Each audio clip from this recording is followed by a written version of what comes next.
Good morning, everyone. It is October 2nd, 2023. Last week we had quite a bit of news in our space, but that's all fleeting news, to be honest. I've been doing this a long time, and my mission is to put Bitcoin in the hands of every single person on this planet. I think that's achievable within my lifetime. And I've already got a plan of how to get the majority of that done, hopefully within the next 3-4 years.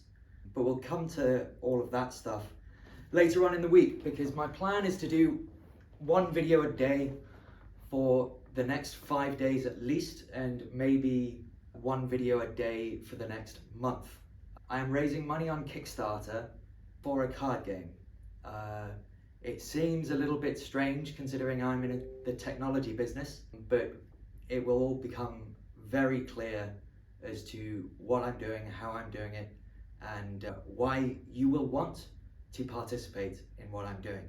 For now, this episode, we will be discussing power structures, power vacuums, social engineering, and placement. And for those that you know of what happened last week, you'll know why we're going over those topics. This is my whiteboard. There's another one down there, but probably use that some other time. Hierarchies. This is you.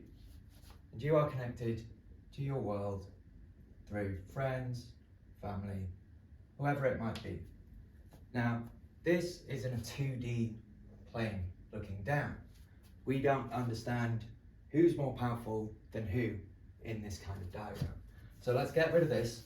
There is someone making decisions and people taking orders. There can be multiple people, but typically this creates a sort of triangle, right? And we're very familiar with triangles in cryptocurrency, because typically you have the people buying and the money going up to the top. It's almost like, I don't know, a pyramid scheme. We also have these in the real world. You have a bunch of employees and you have the boss. Everyone has a boss, even the CEO.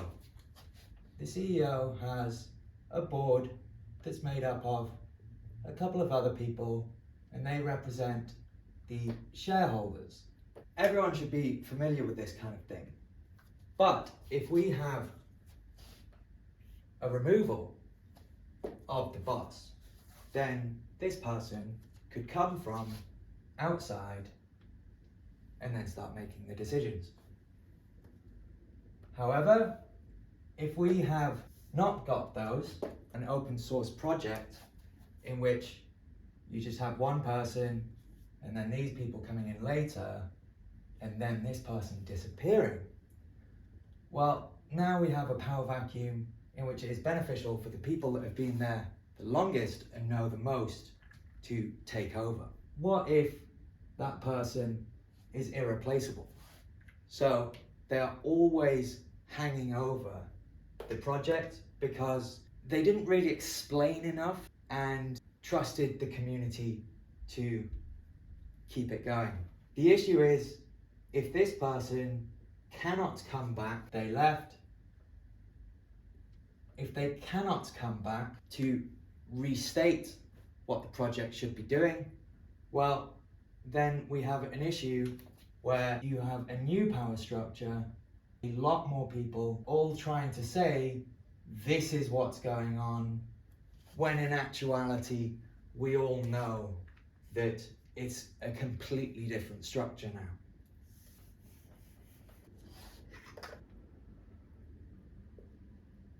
Now, let's say that you're an employee and you want to climb this ladder because you want the big bucks, right? You're making tiny amounts of money. It's beneficial for you to get up here. So what do? Well, you convince these people and these people that you deserve to be up there, or at least up here. And that's how you get promoted. do good work, people recognize that, get put into a position of more responsibility. If we have a company and a purpose, yet it has no real direction, an absentee CEO. If someone from outside the organization or in the industry convinces the board that they can give the company direction, they can pop in, do some work, and then pop back out again. An interim captain, someone that can right the ship and then go, this is your course, this is your direction, and then move on to the next ship. A good executive who adds value and growth to companies. This is quite common practice, but it can get quite confusing, partly because this person has more information than these people, right? So if you're looking to take over a ship and then direct it in a different course or try and sabotage it, this is where you want to be. Yeah, it might be beneficial being an employee, but you want to be in charge of the ship with the board's approval. What does this give you?